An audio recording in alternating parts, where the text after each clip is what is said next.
Tonight, a dangerous blizzard slams into Newfoundland and Labrador. Heavy snow, extraordinarily strong winds, power outages shut down the capital. This is outside our shed. How Newfoundlanders braved a historic storm. Also tonight, compensation for the families of Flight 752. These families need help now. Ottawa steps in to help relatives devastated by loss.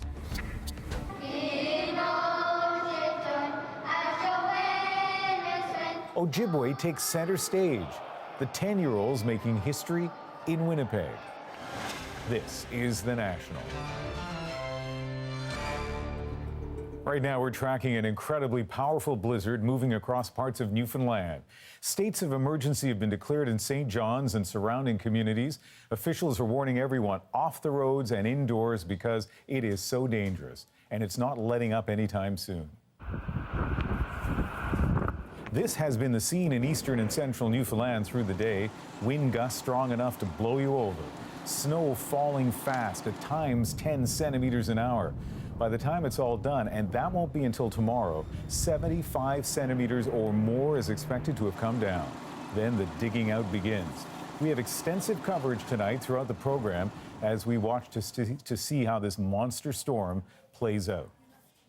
The thing everyone there seems to be saying today, they've never seen anything like it. And as Chris O'Neill Yates shows us, even though most people were told to stay home, some were ordered to get out now. Even for a place that's well used to tough winters, this storm is hitting hard. By midday, high winds, blowing snow, and zero visibility made streets impassable.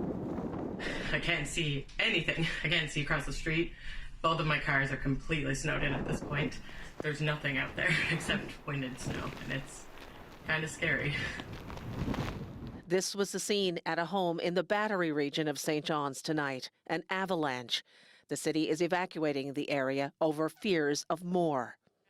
The snow started overnight. By morning, Shelley Bowen was still able to take her dogs out. Boy, if this is the start of it, I don't know how we're going to navigate in a few hours. Pretty brutal. Brutal is the word. Not long after, St. John's declared a state of emergency, the first time since 1984. The city even took plows off the road, except to provide emergency escorts. Hospitals are open, but the largest one told staff not to come in tonight, and no one in to leave. This cab company pulled its entire fleet off the roads for the first time in its history. That's exactly what people are being advised to do: stay home and off the roads. Social media was flooded with pictures like this, but officials warn letting snow pile up could be dangerous. It's so bad, Ottawa has offered help. The Prime Minister, I know, has reached out today, so as the local MPs and the local minister here. So everybody's engaged in this, want to work with their communities. This is nowhere near over yet, and just a sign of how bad this is, I'm just standing steps outside the door. We can't get any farther than this, so we're sleeping here tonight. And when this is all over, another huge challenge for people in this part of the province: digging out. Chris O'Neill Yates, CBC News, St. John's. Our Kayla Hounsel was also out in St. John's all day reporting on the storm, in the middle of the storm, until this happened.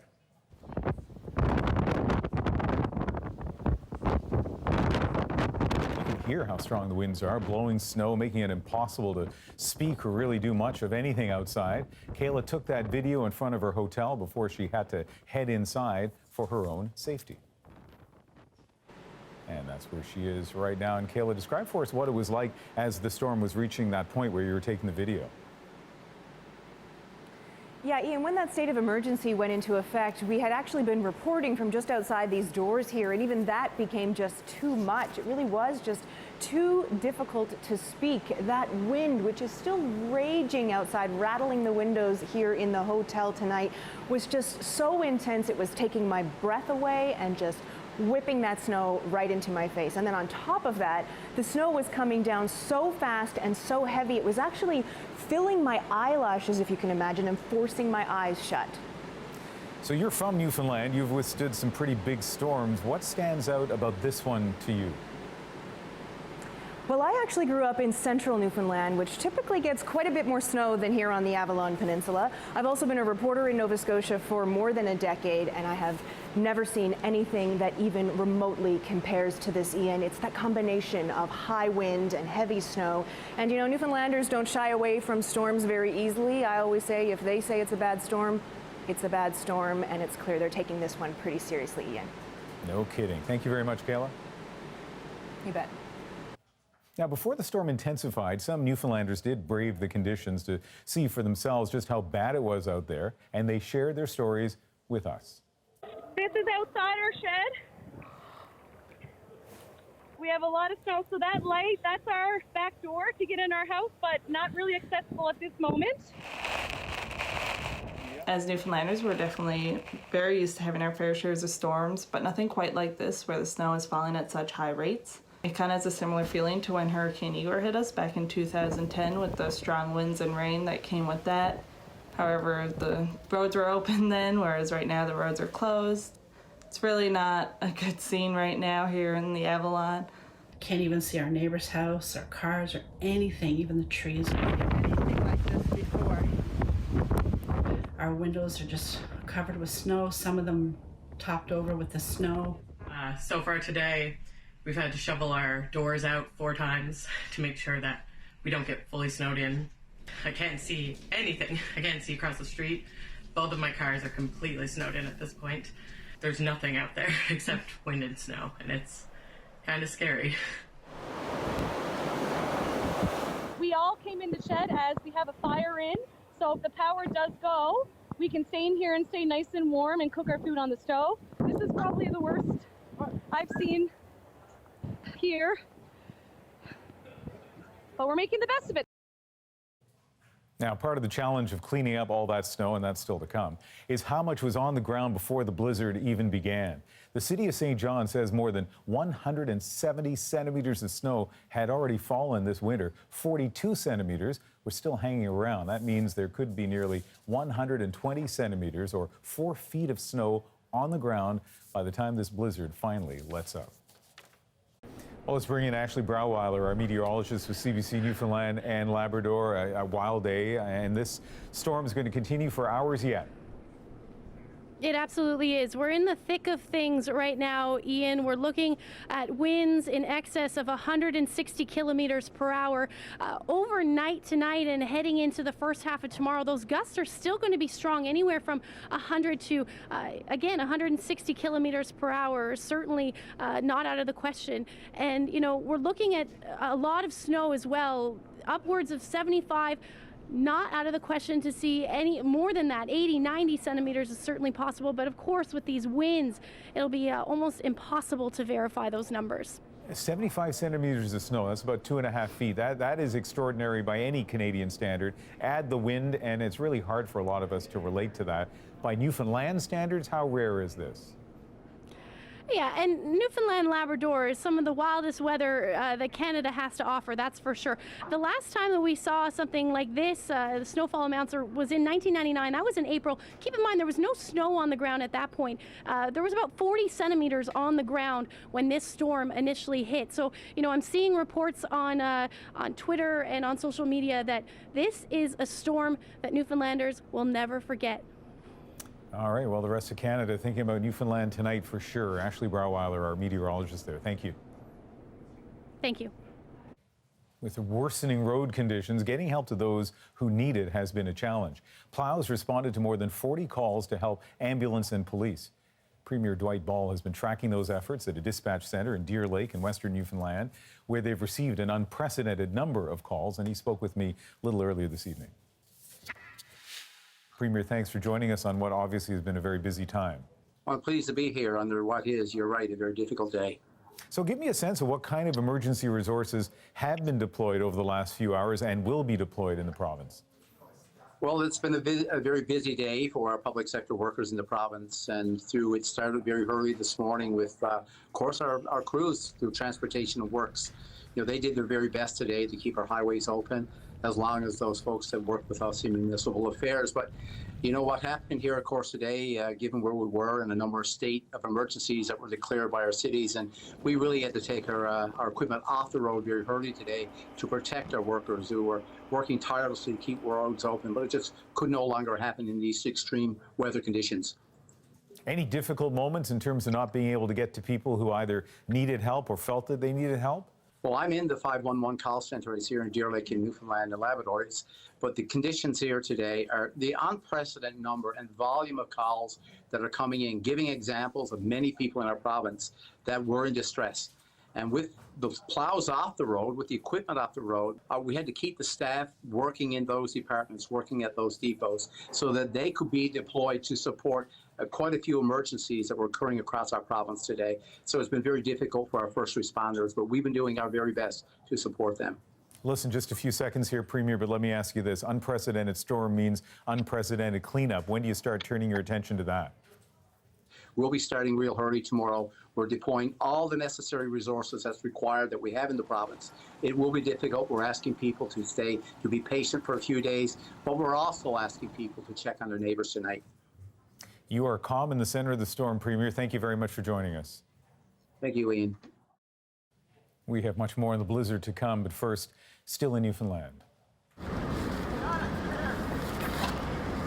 This house fire in Conception Bay South claimed 3 lives last night just before the storm started. Officials say the house was fully engulfed by the time the firefighters arrived, only to find the hydrant encased in ice and snow. Friends and families of the victims stood and watched in clear emotional distress. And Alberta is investigating why an Indigenous teen froze to death while under government care. 1 week ago, the 16-year-old boy was reported missing from a government-approved First Nations agency in Rocky Mountain House, midway between Calgary and Edmonton. Hours later, he was found dead on a night when the temperature dipped to -29. The minister in charge said today, "I am committed to ensuring that the policies in place to support vulnerable youth are followed. If changes are needed, we will make them." Prime Minister Justin Trudeau revealed today that in addition to 57 Canadian citizens, 29 permanent residents of Canada were killed when Iran shot down Flight 752. And to the families of each of them, he announced immediate payments of $25,000. As Ashley Burke shows us, for families, this money comes at a critical time. Through inconceivable loss, Masood Pourjam needs to keep driving his taxi. I feel, one part of my body is gone and I'm missing it. He's missing his brother Mansour, an Ottawa dentist with a contagious smile and the family's main provider. Because now is a kind of fear factor that what is going to be next. Mansour left behind a 13-year-old son as well as an 18-year-old Iranian nephew who he cared for in Ottawa. With his bank account frozen, the bills are piling up. Soon I think probably even, I'm not sure if the utility can go on. He's trying his best to care for them by staying on the road taking taxi fares, but it's hard to get through a shift. I have to go home, and I try not to be alone by myself. And it is embarrassing when customer is in the car and I start crying. Aligned with. Today, it was hearing Justin Trudeau that brought him to tears.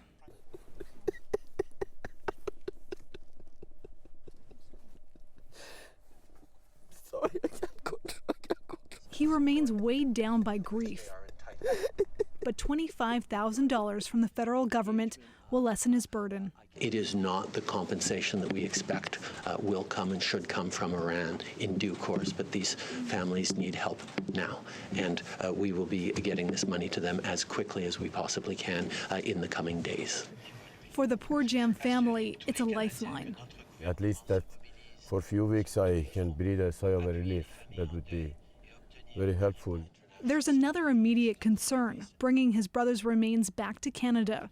Today, Trudeau said he's encouraged that Iran is respecting families' wishes for repatriation. I hope one day I can overcome this tragedy. For now, he has no choice but to keep driving, keep moving forward.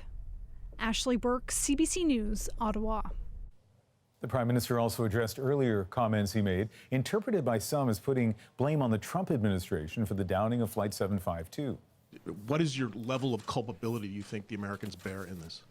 The Iranians bear full responsibility for having shot down a civilian airline with 57 Canadians aboard, 176 passengers. Earlier this week, Trudeau said without the increased tensions in the region, the passengers would still be alive. Today, he said Canada is focused on reducing those tensions on all sides. Iran admitted to shooting Flight 752 out of the sky only after days of misleading statements. Renee Filipponi details how the current tone of contrition and cooperation from Tehran, welcomed by Ottawa, is aimed at another audience. It was his first Friday prayer sermon in 8 years, signaling a time of crisis. To an overflowing crowd, the Ayatollah Khamenei called for unity and defiance against the West. He called the downing of the plane a bitter incident that hurt our hearts. That apparent grief closely connected to Iran's retaliation for the U.S. assassination of General Qasem Soleimani. The Supreme Leader says that morning the armed forces were just trying to defend Iran. Support here, but there have been protests, anger about being lied to for days about who was responsible. Add to that a country struggling under crippling economic sanctions, and it's put pressure on Iran's leadership to create its own narrative of the crash, say Iran experts. I think they're trying to somehow channel that anger in a different direction, away from the government and towards the United States, essentially. There are signs the Iranians are trying to cooperate. Iran's Foreign Minister Javad Zarif flew to Oman to meet with his Canadian counterpart. How are you? An exceptional event for two countries with no diplomatic relationship. The pair discussed consular support for victims' families and also the need for proper analysis of the black box data. After, Zarif tweeted, "Politicization of this tragedy must be rejected." Those foreign governments have to be careful not to allow this incident to become some kind of confrontation between Iran and the West, because that will allow the Islamic Republic to recede behind a wall of national pride and defense. Tonight, though, a new provocation. Responding to the Ayatollah's fiery denunciation of the United States as an arrogant power, the American President Donald Trump warned Khamenei he should be careful with his words. Renee Filipponi, CBC News, London. Stephen Rigby wanted to die. The Saskatoon man fantasized about provoking police into killing him. Now, more than a year later, his mother is speaking out. Bonnie Allen has her wrenching tale of a mental health system that she says failed her son hours before police confronted him and pulled the trigger. He loved his family very much. Carrie Rigby Wilcox saw her son Stephen Rigby moments before he died. And he did have a gun in his hand to his head, and he was crying that he's done. I'm done, Mom. I'm done. I can't take this anymore. She called 911, hoping to save the life of her suicidal son. And I said, please don't hurt him. He's a good boy. He won't hurt anybody. Police say Rigby fired his gun, and so did they. Officers perceived a threat and engaged. This is all the stuff that I'm allowed to have. His mother has obtained medical records that show how Rigby had repeatedly sought help for alcoholism, anxiety, and depression. He had attempted suicide more than once. Then, just days before Rigby died, police took him to a Saskatoon emergency room where a psychiatrist then committed Rigby against his will to a mental health facility, noting he had suicidal intent, including provoking police to shoot him. The next day, a different psychiatrist discharged Rigby. They said, we have people that have no family, that actually are worse off than you, that need this bed. Are you willing to give your bed up?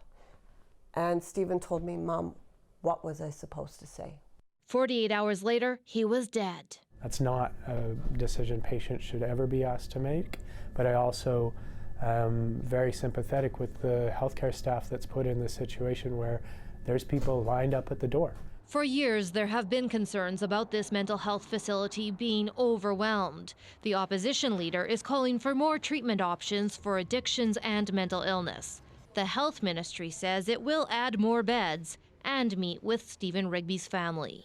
What policies were missed? What gaps are there? His mother has a lot of questions and wants a coroner's inquest. Bonnie Allen, CBC News, Regina. More news ahead on The National. A Fifth Estate investigation prompts the review of a life-changing conviction. I am not a baby killer. Mark Kelly is next.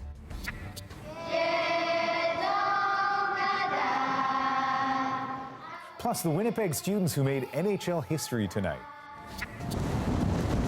And special coverage from Newfoundland and Labrador. We'll hear from more people in the thick of that unprecedented blizzard. We're back in 2 minutes.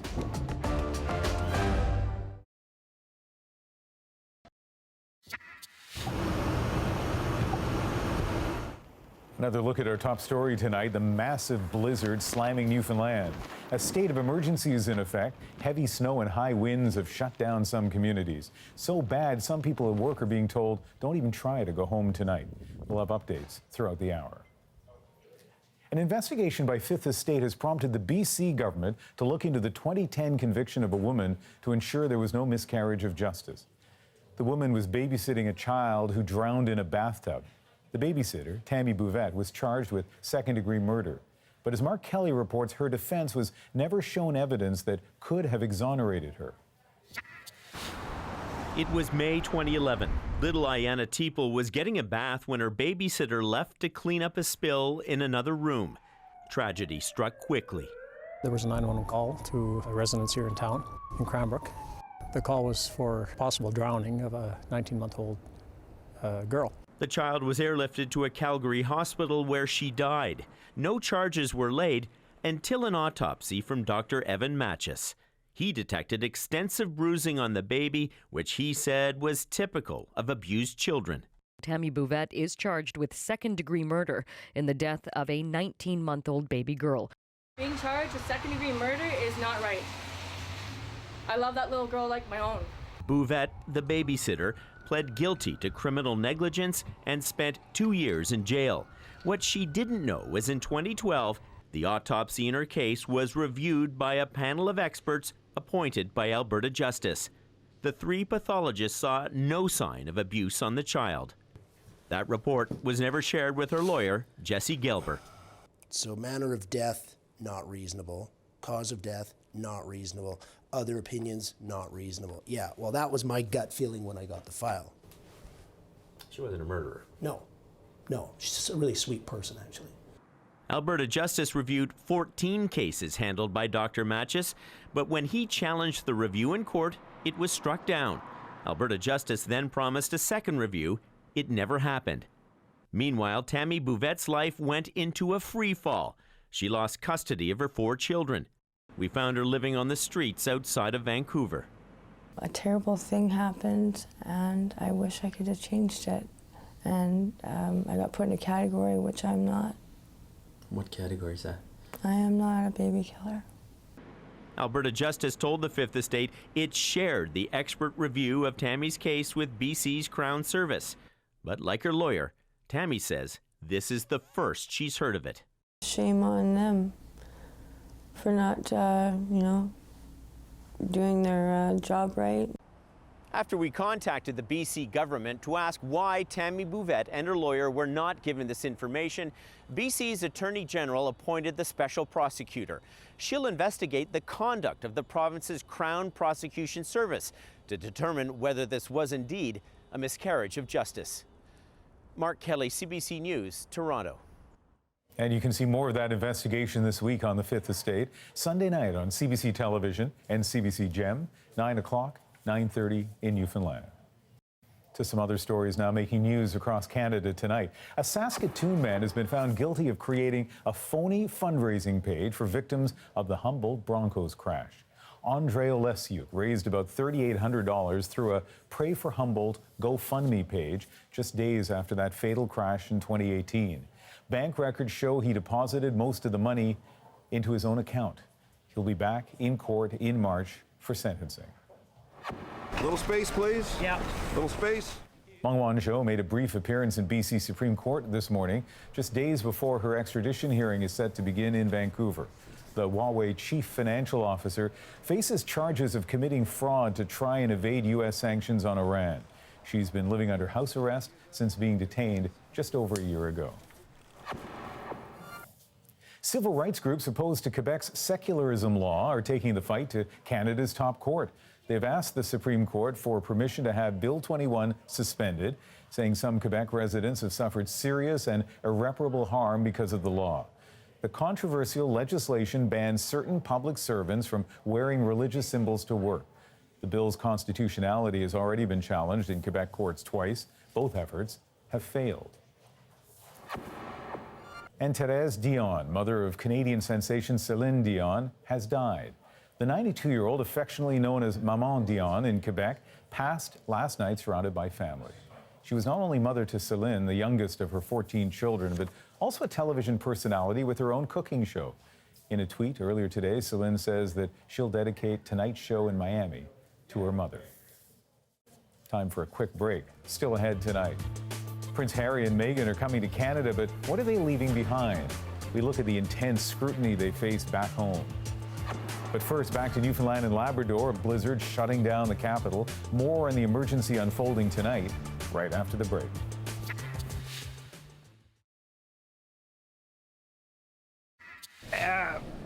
So when you're trying to sort of thinking after work you're going to walk home, this is the kind of thing that you're facing. Incredibly deep snow. CBC Newfoundland and Labrador host Anthony Germain showing us just how deep the snow is in St. John's. That snowfall is expected to ease overnight, but winds of up to 100 kilometers an hour are still in the forecast. And Mayor Danny Breen joins us now via Skype from his home in St. John's. And Mayor, the weather's so bad that you actually haven't made it out of your house. No, I haven't. I started this morning and started working with our staff and discussing what was happening during the day, and I've been here all day just working through the different issues that have arisen. As part of the state of emergency, the city, the police as well have been asking people to stay inside, and from what I understand, people have heeded that call. We've had good compliance, and you know what we did is we asked people just to stay in your homes. That's the safest place for you to be, and we all look out for each other here. And so we also asked residents to make sure that if they knew somebody who may need some assistance that they know of, to be able to contact them and see if they're doing all right too. So if we look out for each other, we'll all get through this. Any surprises at all for you today, Mayor? You know, I'm surprised really with the wind strength. You know, the forecast was pretty accurate, but you know, 130, 140 kilometer an hour winds with 70 centimeters of snow is very significant. The visibility was so bad, in fact, that in my house, I live on a regular subdivision lot. There was a plow went up the street earlier today, and I could hear the plow, but I couldn't see it out onto the street. So the visibility was really bad. The conditions were very, very bad all day. Look, I know people in St. John's are used to bad storms, but we keep hearing that this one is unprecedented. So when you consider those winds, when you think about the amount of snow, more than 2.5 feet probably by the end of it, when you think about the possibility of a storm surge, are you worried at all of what the damage is going to be when the cleanup starts? I'm very concerned. My biggest concern is that when you have high winds, you have power outages. And when you have power outages, people are put in a very difficult situation. So my biggest concern here is that everybody is safe, everybody is taken care of, and that when we get through this storm, cleaning it up will be a major task. But as long as everybody's safe, then we can handle cleaning up. Well, a long night ahead in your city and in other parts of the province. Mayor Breen, thank you very much. Thank you, Ian. All right, our next guest has a unique perspective on how hard this storm has hit St. John's. Gary Horwood is a plow operator in the city, but as we can see, Gary, you're in your house, you're not outside. What's it been like out there? Absolutely horrendous and brutal out there. And the reason I'm not outside is I'm not allowed outside. And now you tried to just start with plowing your driveway. Tell us how that went. Well, I went out at 11 o'clock this morning because I figured if I don't get a head start on it, I probably wouldn't be able to get out of my driveway. So I went out about 11:30 this morning and cleaned the driveway out and just pushed it all on the other side of the road. And at 3 o'clock, there was just as much in again. And I figure I'm going to have to go out in another hour just to try and keep ahead of it, because if not, I may not be able to get out of my driveway in the morning. I think you told me that you've been driving a plow, or at least had a plow on your truck, for some 50 years now. Have you ever seen a snowstorm like this one? No, we had a lot of snow in 2001. We had 692 centimeters in 2001, but we've never had a storm like this. I've never seen one like this before. And then you got the wind to contend with as well. So, you know, I've been talking about 2.5 feet as the amount of snow that St. John's might get, but with the drifts just in your driveway alone, it was more than that. Oh, well, I mean, I shoveled out my patio deck there at noontime, and I had to shovel my way across the front of the house, up into the garden and out behind the house to shovel out the patio. And I walked in out the patio door, and right now there's 5 feet of snow up against the patio door. So, Gary, you're inside now. When do you think you're going to try venturing out again? Well, I'd say within the next hour I'll go out again. And I figure I'm going to have to go out halfway through the night, maybe at 3 o'clock, try and clean her out again. I just can't keep ahead of it. It takes about 3 hours, and the driveway is full because the winds are absolutely horrendous. And what the winds are doing, it's just packing in the snow really, really tight and making it very, very, very heavy and very hard. It's compacting the snow. Well, when it keeps the plow operators inside, that's an indication of how bad things are. Gary Horwood, thank you very much for speaking with us. Yeah, you're very welcome. So he's inside, but you saw our reporters out in the thick of it earlier. And let me introduce you to a couple of others. Hi, I'm Pam Broom with CBC News, and this is going to be...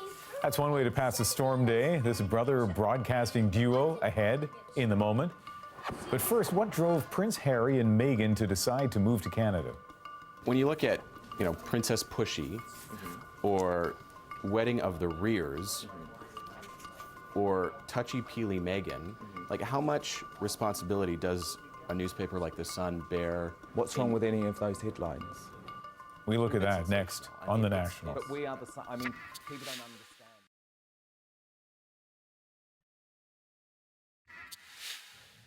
Welcome back. Here's a time-lapse view of the blizzard blasting Newfoundland. Philip Cairns captured it from his vantage point in Flat Rock, north of St. John's. Heavy snow, high winds, and frigid wind chills have parts of the province shut down. A state of emergency is in effect in some areas, and the storm is forecast to continue into tomorrow. Now to the storm of controversy whipped up by a royal couple. Reports out of Britain say that some of Harry and Meghan's household staff have been reassigned to Windsor Castle from Frogmore Cottage, their quiet home outside London that was a gift from the Queen. This comes just days after the Queen gave her reluctant blessing to the couple's plan to move part-time to Canada. Yesterday, Markle was spotted driving to the airport in Victoria to pick up close friend Heather Dorak, a fitness entrepreneur that she met in LA.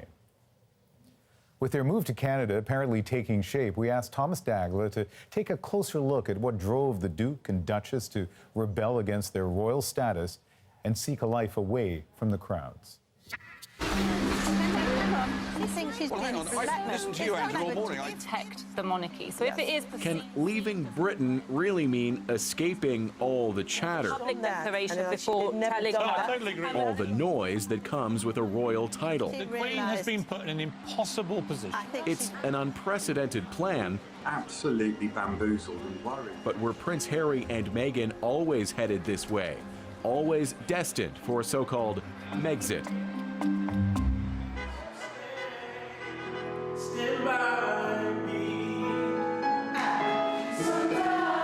If anyone served as proof this would be no ordinary royal marriage, it was them.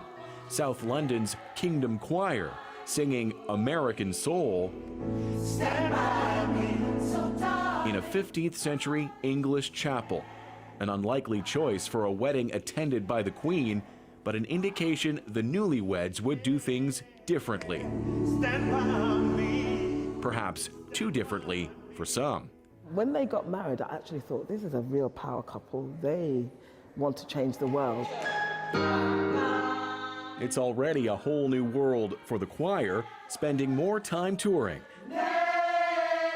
Ever since Karen Gibson's group became overnight sensations, thanks to one royal couple. They've got a special part in my heart, and what it seems that they've been through is quite traumatic. It's only one. Rushing through plans to quit as senior royals, Harry and Meghan skipped consulting with the Queen, laying bare more evidence of a rift behind palace walls. It's over a week on from the start of this crisis. Providing plenty of fodder for those who make a living reporting on the royals, like Chris Shipp with ITV News. For the past couple of years, I've kind of predicted that there was a crash coming. Now, I never could tell whether that was going to be a collision between Harry and the press, or Harry and the rest of his family. And I think what we ended up with something a bit of both. Rumors lately have only intensified claims of a rift between Harry and William, the younger prince always appearing less eager to live life as a royal. Great fighters, great magazines. Though in the media here, most blame Meghan. Portrayed as ripping Harry away, many have turned against her. I think the press has to look at themselves and question, did we do everything fairly? And I think there is also another question that has to be asked. Was there any criticism that was based on race? That is one bitterly divisive debate. How does racism taint the British media's coverage of the Duchess of Sussex? A biracial American who has said she identifies as a woman of color. One of the UK's top tabloid sites might have you believe Meghan's story sounds like gangster rap, claiming she's almost straight out of Compton. There was this headline about her family's apparent past as cotton slaves, not to mention a BBC host comparing the couple's baby to a monkey. The racism issue hits a nerve here anytime it's brought up. That racism plays a part in this. You see racism in everything. Like you. No, I don't. What examples do you have? You see, that is another problem. It makes me question, where have you been the last 2 years? What made the press target Meghan? We took the question deep inside Rupert Murdoch's media giant, News UK, home to the country's most read and highly aggressive tabloid, The Sun. They have disliked the media attention, but I think it's wrong to actually pinpoint it on that. If any. Executive editor Dan Wooten broke the story last week that precipitated the couple's big announcement. The Sun popularizing the term Megxit. More than 3 years ago, they also snapped the first picture of the couple out together. But when does a front page cross the line? So when you look at, Princess Pushy, or Wedding of the Rears, or touchy-peely Meghan, like how much responsibility does a newspaper like The Sun bear? What's wrong with any of those headlines? Well, they're a bit sensational. I mean, it's But we are the Sun. I mean, people don't understand what the Sun newspaper is. We are a newspaper, best-selling newspaper in Britain that has for 50 years poked fun at celebrities, at royals, at politicians. We don't bow down to authority. Sure, some will say the Sussexes deserve all the criticism they receive.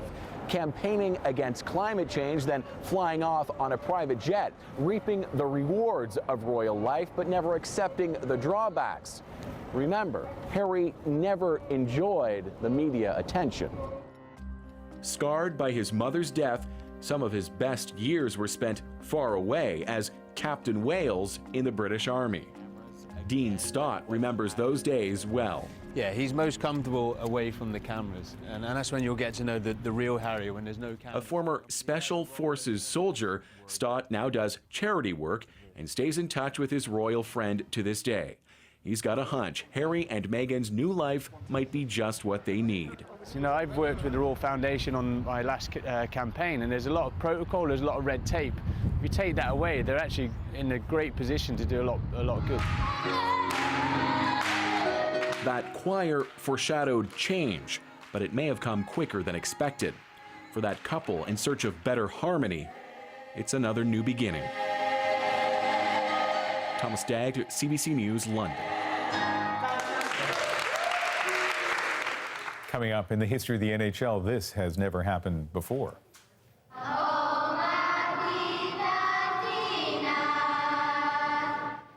Tonight in Winnipeg, a choir of children took to the ice to sing the anthem in Ojibwe. That's next.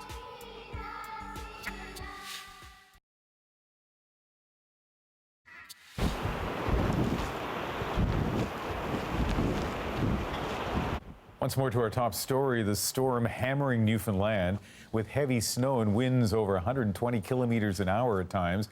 And with a state of emergency in effect in St. John's, people are being warned not to go outside. Conditions expected to remain treacherous into tomorrow. Well, hockey fans watching the Winnipeg Jets game tonight saw and heard something that's never been done before in an NHL event. As Cameron McIntosh tells us, it doesn't get much more Canadian than this. 16,000 people here? You're going to be seen across the country? Right? No pressure there, especially if you're only 10. 1, 2, 3.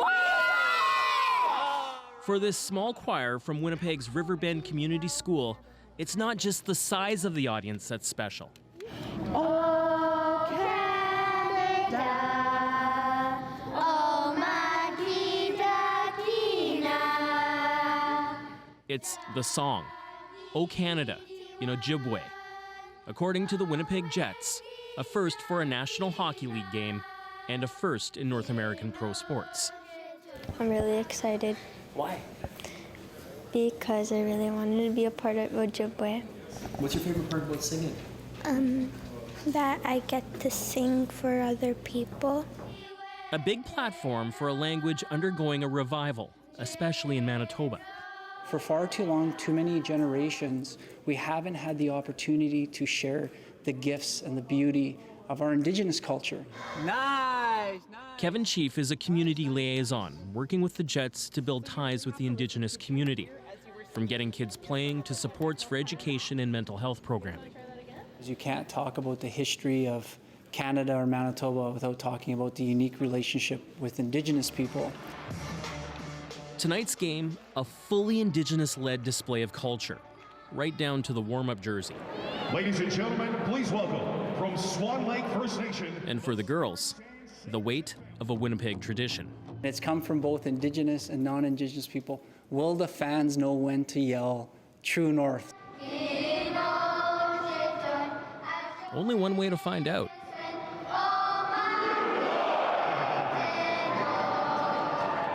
Sung in their own voice, in their own words. Cameron McIntosh, CBC News, Winnipeg.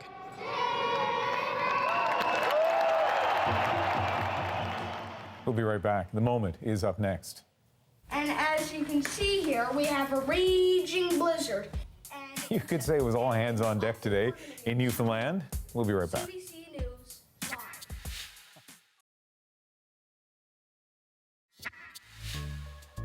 There was no school, no going outside even. So what are a couple of kids supposed to do? Storm stuck in a raging blizzard. Spread the word, apparently. Newfoundland is still in the thick of it, but rest assured, journalists Peyton and Nolan Byrne are here to help. Inspired by watching a forecast last night, they decided to do their own today, and that is our moment. Hi, I'm Peyton Byrne with CBC News, and there's going to be 38 centimeters of snow. And I was trying to tell everybody how much snow there was today. I'll show you the two storms on my paper, okay? Just 1 minute, let me show you it. We got really excited, so we thought we would actually do our own weather report, so we did it. Hi, I'm Nolan Byrne. We were having a PJ day, so that's why we're still in our pajamas. I think we're gonna get snowed in. CBC News Live. So their mother says the two of them were reading books and playing board games to pass the time. One of them wants to be a journalist. He is basically living my life from the 1970s, right down to the glasses. Well, there's one exception. One of them had a sword, and apparently they sword fight a lot. My sister's 8 years younger than me, so not a lot of sword fighting when I was a kid. But anyway, they are precocious, they're cute, and one day, mark your calendar, one of them will probably be sitting right here. But for now, that is the National for January 17th. Good night.